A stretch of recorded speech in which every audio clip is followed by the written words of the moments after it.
It's been a while since I've heard the dubstep intro of Heresy on the drive home. I'm just bopping. Yeah, someone was asking where the hell it was last time, but last time we did the live episode, so it's not drive home, it's the lodge, which doesn't have the dubstep, but people were missing it. It reminds me, I need to make an intro for the live lodges that we do. Yeah. If anyone's got any suggestions on musical genres for the intro, hit us up in the comments below. Yeah, let us know in the comments. Yeah, something that's half palatable, no like hardcore death metal or anything. Yeah. All right, Kizar. It has been a little while since we've done one of these Heresy on the Drive Home episodes. Today, we're going to be talking about the importance of line in your lists. Now, just before we get to that, you've actually done a little bit of hobby and finished a few models. Please bring them up. We'd love to see. I have, yeah. So since we last recorded, I've finished off a couple of things. I think last time I mentioned that I was working on these high elf Phoenix Guard. So I got the second rank done for the unit. So I've got 10 done now. They take me absolutely ages to get done. So I did these guys over 3 or 4 months, just doing a little bit here and a little bit there. I can't kind of commit to sitting down and getting them done because it just takes so long. There's so many different textures there. I'm very reliant on my airbrush these days, and I can't just, airbrush 90% of the model like you do with a Space Marine and then add the detail. You really have to put a bit of time and effort into these guys, but I'm happy with how they turned out. Yeah, they look great. They're the plastic ones, right? No, these are the old metal ones from 6th edition. Really? Because I was going to say the halberds look really straight for metal ones. You know how sometimes they get a bit wobbly? It's really hard to straighten them out. These ones actually look pretty good. You can see the guy on the far left there. His halberd's a little bit bent, but the others are straight. Not too bad. Yeah. I made an effort to try and get them as straight as I could. But you're right. It is a bit of a challenge with the metal ones sometimes. Can't just hit them up the way you do with resin. Yeah. They look terrific. Even though high elves aren't my jam, this is pure nostalgia. Hit me with an arrow through the heart, right in my childhood. I know, bro. I've had these models for 20 years at least, more than 20 years. And I think I painted the command squad and I started painting some other ones, and I just never got them done because it was just too challenging for me to do back then at that age, getting into the hobby, and to actually get them done now is really, really satisfying because, this is more the most of, I had to strip them a little bit, but it was mostly just primer and then get them redone. So got here. Yeah. So, this is the second rank of the unit now. And I've done Caradrian as well, the hero there, and really happy with the command squad. And the airbrushing just makes the difference, bro. It allows me to paint these guys the way I wanted to paint them when I was a little kid, but just had absolutely no chance to paint them. Just adding that blue into all of the silver and all of the white, that just kind of gives it that kind of ethereal, high elf kind of vibe for me. So yeah, super, super happy with how they turned out. Yeah. No, it's terrific. Especially the neatness. The neatness sells the whole army look. It even sells the nostalgia aspect, I think. Yeah, they have to be neat. They're high elves, and that is also part of why it takes so long to paint them. There's no oils. There's no weathering. There's no kind of shortcuts. It's just got to take your time with them. I've also done a little bit of Heresy though in the week. Nothing for a new army so far, but a couple of characters. I finished off this Ammon last weekend. Really happy with how he turned out. He's a pretty pretty funky model, isn't he? Like, I know you've got one. He's just Funky with those robes. Is a nice way to put it. Yeah, it's weird. Like, yeah, he's quite beefcake, especially he's so chunky in the legs and the chest and stuff. But when it comes to the quality of the robes and that sort of stuff, it's just it misses the mark for me. It's just really chunky. It feels kind of clumsy, sculpt wise. Yep. But I do love like the detailing on the legs in particular. I love all of the detailing. Yeah. He's really cool. The head's a bit of a weird sculpt as well, but I did my best with it. So pretty happy with how it turned out, especially the purple on the armor, just kind of transitioning into the red. Yeah, talk us through that because what was your idea with the purple? Well, I tried something similar on Argel Tal, and the thing was, like, I wanted something kind of, it hints a little bit towards the future of the Legion with the rubrics and their change from red to blue, but it also just gives a bit of a magical kind of vibe. Like, it's not just a regular red. There's something going on with him. Maybe he's like, maybe the effects of his tutelary, or his, like, all the demons that he's hanging out with have slowly changed his armor a little bit, or it's just a vibe to show that there's something special about them. They're not just your regular red Marines. Yeah, no, I like it. Awesome. Cheers. And then I also finished off this absolute Chad, hero of the Imperium, Phil Harvest. We've got the most Chad line captain in Heresy. Yeah, absolutely. Yeah, he's a great model. Second time I've painted Tarvitz. I really like the helmet, and you can't see the detail on the legs in this shot, but he's got some really nice detail on his greaves as well, which is a lot of fun to paint. So yeah, I enjoyed that.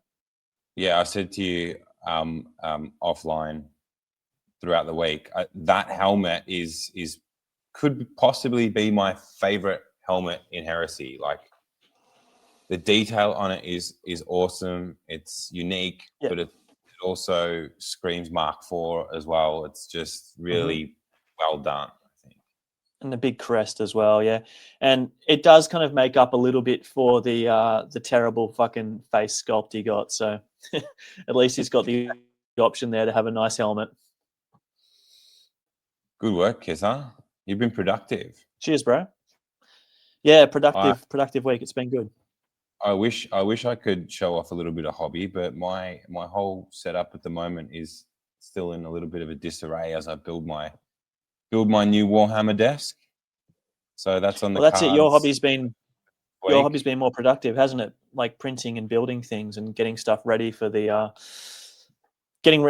stuff ready for production.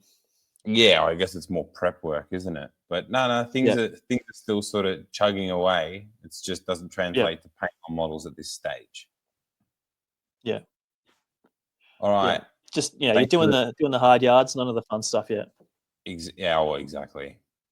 Thanks for the show and tell, Kizza. Lovely work. Now, pleasure. To our main topic of the show: Line and Line X. So we briefly talked about Vanguard in our lists on the live stream that we did a couple of weeks ago now. And we had lots of input from people in the chat and comments chiming in on, what they thought about Vanguard and some of maybe the challenges that they were experiencing with getting enough scoring of, and their mix of Line and Vanguard into a list. So today we're going to just focus on Line and try and cover as much as possible from a few different angles to give people a little bit more of an idea on maybe how much Line would be suitable for their style of force, and how they can sort of play the scoring game within the list writing stage, right? Yeah. So So I guess the most important thing to know straight off the bat before you're designing your army list is how much line do you think you need in the list? Because that's going to govern how many sort of troops or line units you put into that list initially. So what are your thoughts on this, Kieran? Well, you're going to discuss later options with outline, but I think if you want to like take a list that is going to be able to compete in most games, and like to be honest, we've only got the three kind of main missions to go off at the moment, and most people at events and stuff will have their own missions with their own objectives and all of those things. So the kind of the advice we're giving tonight is limited in the fact that we don't know what kind of missions and games you guys will be playing. But for me, let's just caveat the conversation by saying we're going to be referring to the three core missions in the rule book quite a lot, and that discussion is relative to those missions. And maybe we'll just base it on a 3,000 point style list. That's what most people are writing for. So that's what I've been writing for mostly. Yeah. So anyway, like my first thought when I looked at the rules and read through the missions was that I want at least 4 line units. My reasoning for that is that, well, one of the missions has 4 objectives. It is very unlikely that you'll ever control all of those objectives.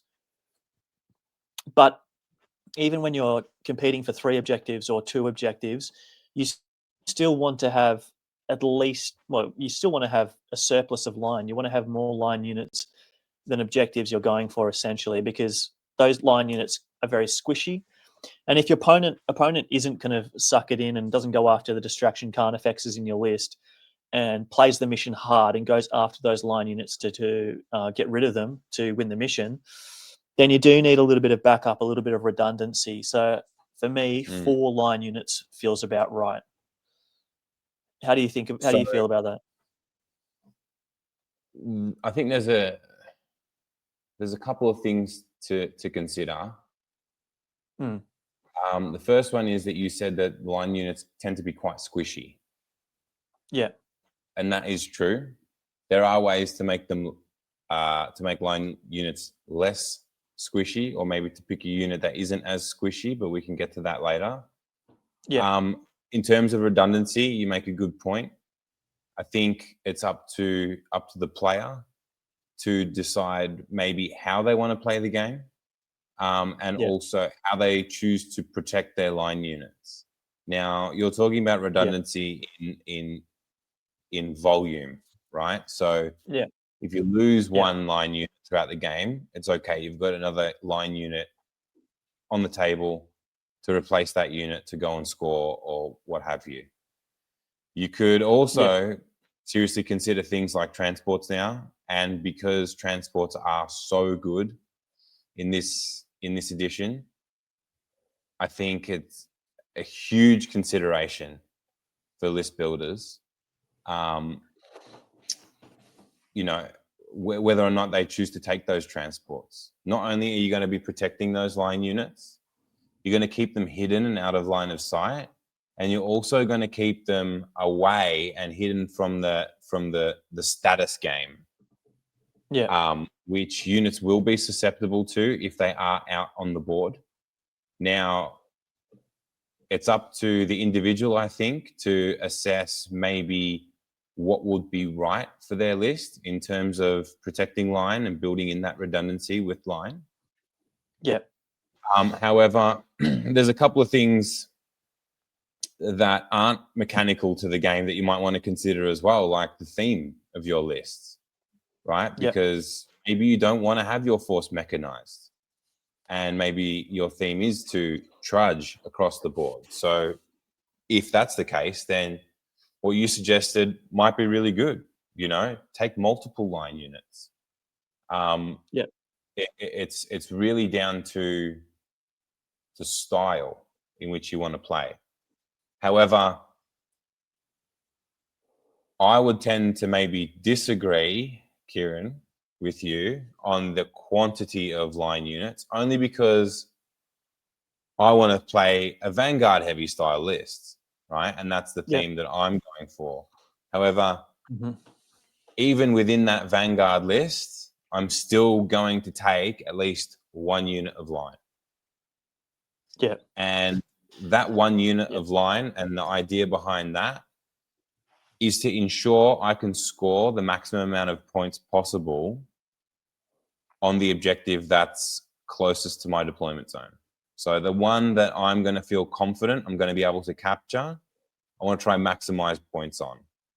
So that's the only type of redundancy I've chosen to build into my list, because it's very Vanguard heavy, and it wants to keep moving up the board. Yeah. And one like little kind of correction to what I described earlier, in that I'm still kind of have a little bit of that second edition mindset where line was the only thing that scored. Whereas now, like, pretty much like anything can score essentially, apart from like automata and vehicles and that kind of thing. And everything can score. Line is just a bonus. So you don't have to like have that bonus. Like, obviously victory points is how you win games and how you do well. So any bonus points you can get are essential, but it's not, crucial maybe to have as much line as I would kind of initially kind of envisage, just because you can, most missions usually have, the missions that have a lot of objectives, they're usually low scoring objectives, and the missions that have, 1 or 2 objectives, the objectives are typically worth more, which means that, if you're going around and sending, non-line units out to other objectives, then it's not, necessarily such a bad thing. Like, you can still get the points you need with other units, but line really is that bonus, and you need to kind of get the balance right between having plenty of line and getting all of those bonus points, and taking too much away from the rest of your force if you're purely, hell bent on including as much line as you possibly can. Yeah, we were having a brief conversation before we started recording about our initial feelings on units that are neither line or Vanguard. And I think we both shared the similar view that we kind of just skim past them, right? Because if they don't have line and they don't have Vanguard, how many extra points are they seriously gonna be getting you? But you do raise a good point there. Because they are the ones that can score multiple points while still on objectives. Line is just the bonus. And some units that don't have line and Vanguard, they tend to be quite they tend to be a lot more durable than line units. So they may have a better chance of scoring you those baseline points for what the objective's worth in missions. And I think with Vanguard units, like, you need to be a lot more delicate with them, with your unit placement, and with accruing those Vanguard points, right? So something that we initially kind of skimmed over and maybe didn't see much value in, now we're kind of looking at under a different light, going, actually, you know what? If they don't have line and they don't have Vanguard, doesn't necessarily mean that's a bad unit. It's still a unit that can produce results in the game and still score you multiple victory points a turn. Yeah, exactly. And that's a lot of elite units in armies as well. Like, it seems to be that the traders have a lot of Vanguard and the loyalists don't have too much. But units such as the Suzerain, Invictaris Suzerain for the Ultramarines, that are a really good unit still, not what they used to be for sure, but they don't have line or Vanguard, so they can get onto an objective that's worth multiple points and score the full value as well. So yeah, those like you said, that is a far more durable unit as well. It's got a 2+, 5+. That's far tougher than what you're going to get for your line units. So in a way, you're not getting those bonus points, but maybe the points are a bit more kind of guaranteed. So yeah, there's definitely some value to consider those other units that don't have line or vanguard, just for their capacity to score multiple points. Yeah. Now, not only is the bonus to victory points a strength of having line, but the tactical strength that the unit now has is of utmost importance, because it's the tactical strength that allows you to take control of the objective that might be contested, right? So for those that don't understand, or maybe haven't had a look into the tactical strength just yet, essentially what tactical strength means is that if you have the line X rule, you add the bonus of X per model for each squad to determine what your tactical strength is around that particular objective. And it's on a per model basis as well. So for a tactical marine, that's line 2, it would count tactical strength 3 for each tactical marine within range of that objective. So something like a tactical squad or a despoiler squad has a really strong tactical strength. Now, the way I kind of see this working is that whether you are running up the board on foot or in a transport and have decided to disembark towards an objective, the rest of your army can pepper something that is currently holding it, and then you can just move or rush into objective scoring range and just sit there and just steal that objective purely with your tactical strength. And another terrific way to steal objectives through tactical strength is if you're clever with placement, using something like interdiction cadre, which is the prime advantage, where it's essentially like a movement based reaction, whether that either tactical squad or despoiler squad can then pop up similar to a deep strike, just with a little bit more red tape, or you can just deep strike that line unit, right? I reckon to contest and then steal the objective with tactical strength.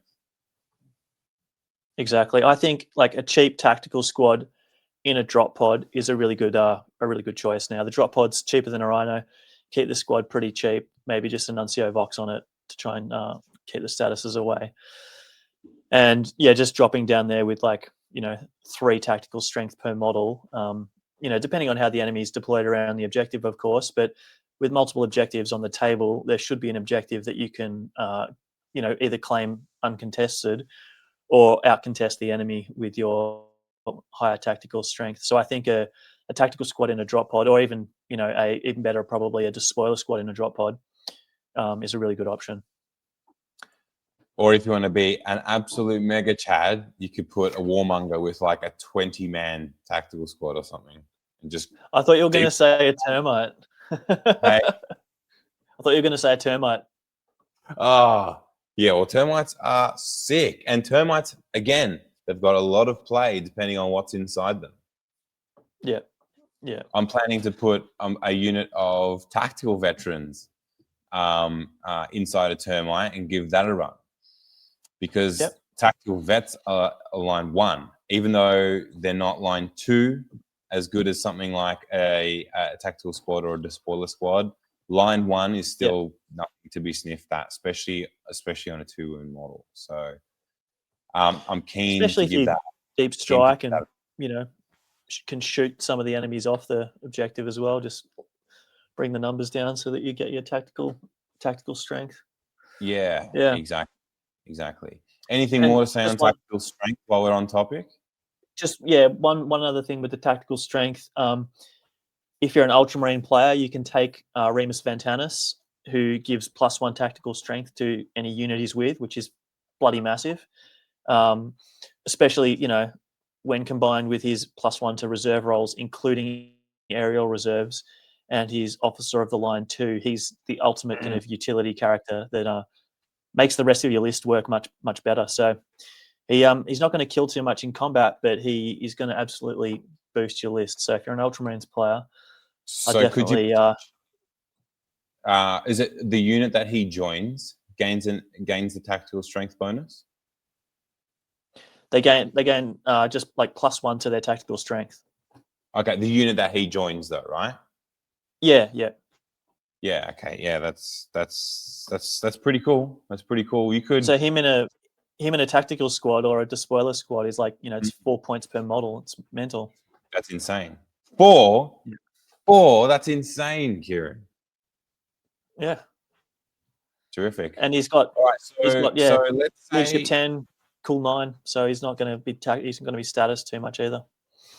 Let's say that for whatever reason, tactical Marines or despoilers, they don't fit the theme of the list that I want to make. Or maybe I want to do an all Terminator list, for example, right?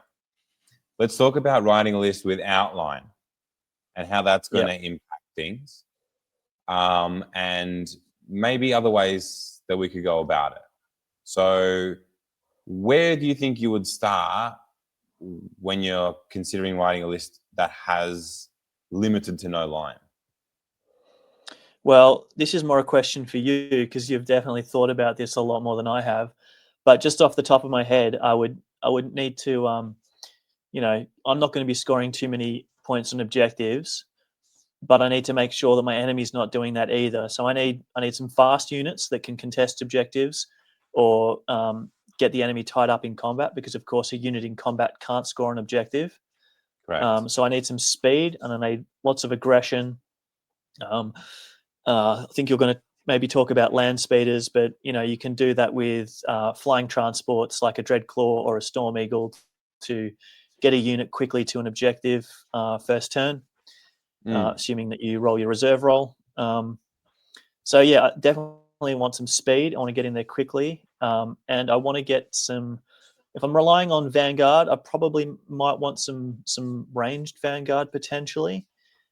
And if possible, I'd definitely try and get a Master of Signal in there so that when my Vanguard unit does get an objective, I can switch it off for a turn and claim the full set of points plus 1 with the line. So Master of Signal, aggression, speed. That's kind of what I think of if I think no line. I think writing a list with outline goes hand in hand with maybe working out other ways of scoring victory points.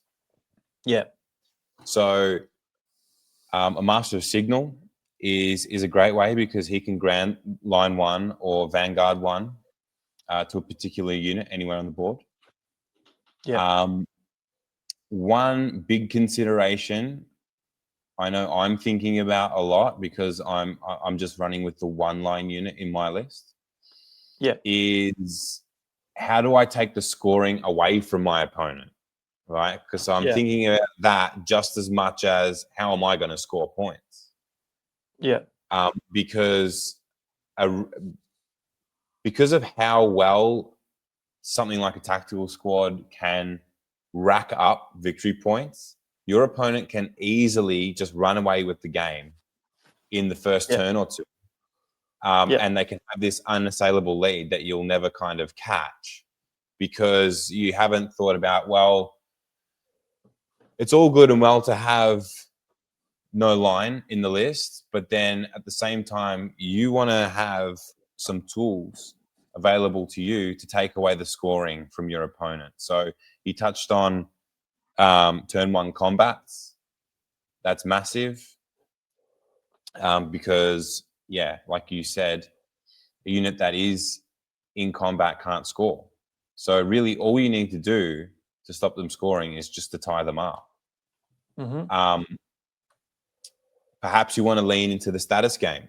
A unit that has a status on them can't score either, right? So, I think we're seeing some more status game builds start to come out, or maybe units that can put multiple types of statuses onto a particular squad in a single shooting phase. Through just purely through the weapons that they have access to. So considering that sort of stuff as well is really important.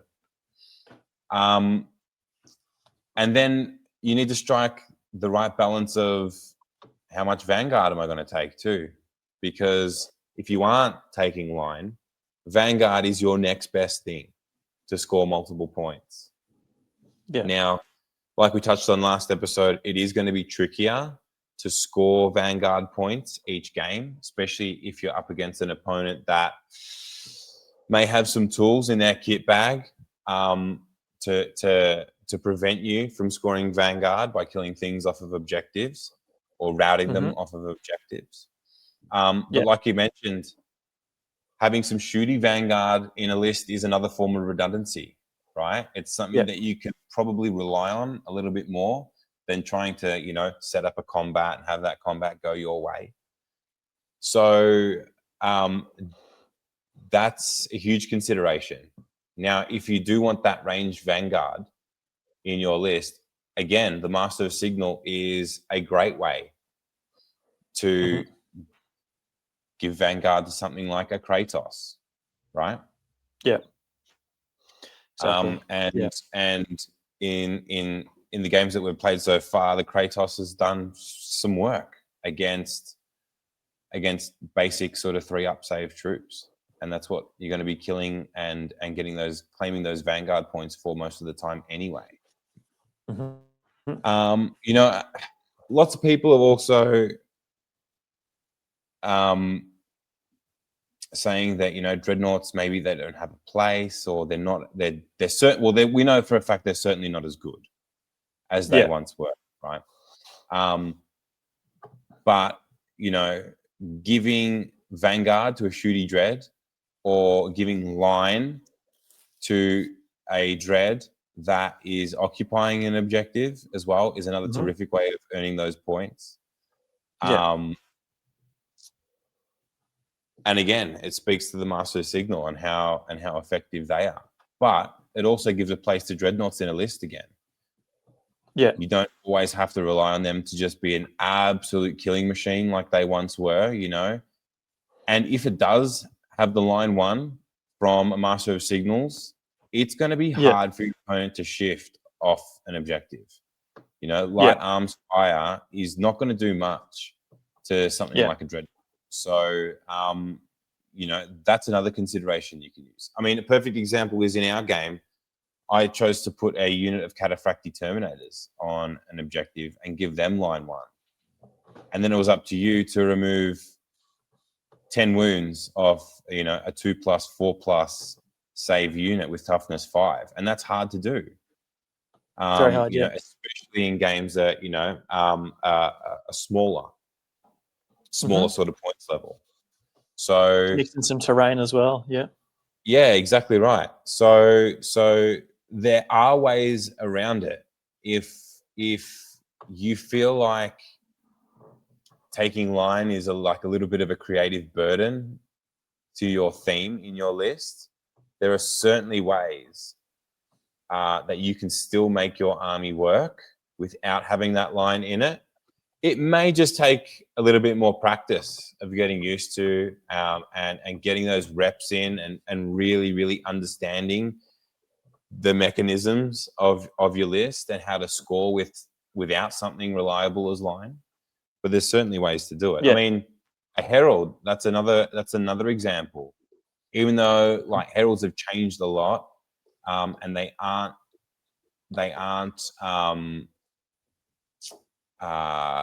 maybe like an auto include like you did see in a lot of lists in Heresy 2.0. It now does yield you more victory points, right? And that's a way and another strategy for you to score multiple points throughout the game without having that line unit in place. Yeah. With the Herald, he's. I think primarily you want him in a unit that's winning combats, because trying to get him to win challenges is pretty risky. Of course, you could make him a paragon of battle to make him give him a better chance in challenges. And also, I think if you want to go that route, I'd definitely go for a Terminator Herald rather than a regular Herald, because then he gets access to all of the different Terminator weapons. He gets the Whereas a extra, regular Herald, right? And you and don't the want extra wound and the extra toughness. Yep. So, with a regular Herald, I think his options are a power weapon or a power fist. Whereas if you go with the Herald, the Terminator Herald, then you also get the options for Thunder Hammers as well. So just a few more kind of weapon options and lightning claws and all that kind of stuff. So if you want a Herald that's going to be winning challenges as well as just winning combats, then consider a Terminator Herald, I think. Is there anything else you'd like to speak to with line? I know we briefly discussed the Desecrators rule in the Ruinstorm list as well. Sure. Do you want to just quickly before we get to Desecrators, not necessarily line. Yeah, before we get to that, I just wanted to say, like, if you're playing into the Vanguard style of play rather than the line style of play, you are playing on a more difficult kind of mode of the game. So you want to really be making sure that you get all of the secondaries that are available. So secondary objectives become really, really important. And in a lot of these missions, they can be worth quite a lot, sometimes up to 4 points per secondary. So you really want to make sure that you have the weapons that can kill a unit in the first turn of the game to get those first strike victory points. So it can be enticing to go after the enemy's big guns to try and knock them out in the first turn. But if you get 4 victory points for killing a unit in the first turn, often the best thing to do is just to kill a Rhino or something very basic that'll net you those points, and do that early, and then move on with the rest of your shooting onto the rest of the army to the more kind of high priority targets. So I definitely focus on getting those secondaries. Obviously, last man standing is something hard to plan for unless you take a lot of kind of small units that can outnumber the enemy, so that you'll have more units surviving at the end of the game. And then, of course, you want to go after enemy high command choices or warlord choices. So just definitely play into those secondaries if you are. Well, everyone should be playing into those secondaries, but in particular, if you're playing the Vanguard style of play, I'd definitely try and have the units in your list to be able to do that. Yeah, perfect. All right, let's touch on Desecrators just quickly for the 3 Ruinstorm Demons players out there now. So Desecrators is the kind of the demons of the Ruinstorm version of line. So in the victory subphase, or whatever it's called, when you go to make your checks to see how many victory points you score, the victory subphase. So you roll a willpower check for your demon unit with Desecrators on the objective. If you fail the test, nothing happens, of course. Actually, you suffer the perils of the warp if you fail. So something does happen. But there are ways to mitigate that in the demons list. But if you pass the willpower check 0 to 1, you get line 1. If you pass it by 2, you get line 2. And if you pass it by 3 or more, you get line 3. So that's actually quite tasty. A lot of the smaller demon units don't have amazing willpower, but the bigger demons definitely have quite good willpower. So that's a good way to get up some points there. Obviously, that's just an example for one kind of small side faction, but there are different ways to score. And while you were talking about your Vanguard, I was also thinking, like, I wonder how you stop custodes from scoring. Like, you don't want to be in combat with them because they'll just kill everything, and they're going to be hard to status as well. So I don't know what you do. Do you just, I suppose you've got to sacrifice things and try and rack up some line VPs. But if you were going Vanguard against Vanguard with custodes, it would be that's an uphill battle. You're pushing shit uphill with a pointy stick, I think. Yep. So good thing you're playing loyalists. You don't need to worry about that. Yeah. Oh, thank Christ for the matchups. All right. Yeah. That's the number one reason to play Loyalists, right? Obviously, we're still only 2 months into this edition, right? So we're still in that very creative list writing stage. So yeah, I'd like to hear from people in the comments below about how they approach line and what they think might be enough line for a list. yeah, Or if they're not planning to take any line, what are their strategies around it as well? Because that would be really interesting to read. I love absorbing all the data all the time. So yeah, it'd be great for people to share opinions below. And what do people prefer? Do they prefer tactical Marines or despoilers, or are they taking the option that they think can? Yeah, if they think it, what fits their fluff more, most for their Legion. Are they all going in rhinos? Are you taking a combination of rhinos and on foot? Are you taking a drop pod? Let us know in the comments how you're kind of handling your line and your Vanguard, and how you're going to score points in your games. Perfect. All right, Kieran. Patreon is also up and running for those that aren't aware. Yep. We've got new tutorials every month. And this coming week, actually, we should have a new tutorial out as well. And it's also the place to go to see a whole bunch of behind the scenes stuff that we're working on at the moment. Works in progress. We've fostered a good little community over there now. And everyone's really enjoying the creativity and asking plenty of questions of us, which we're so happy to answer. So the engagement's been great, yeah, it's been awesome. So definitely check us out on Patreon there. We've got a whole bunch of hobby tutorials, and we're going to keep growing the library every single month. So make sure you pay us a visit. Yeah, if you've got any hobby questions for us, it's the perfect place to ask, and we're always happy to help you out. So yeah, head across, check it out, and see if you enjoy it. Perfect. Kieran, all right. That was our discussion online for today. I hope everyone has we can draw a line under that one, you reckon? You know what? Let's revisit this in a year to see if our perspective online has changed, because I guarantee it might. Yeah, for sure. Yeah, definitely. Once we start playing a few more events and stuff. Different missions from different people. Let's get out of here. See you, bro. Heresy.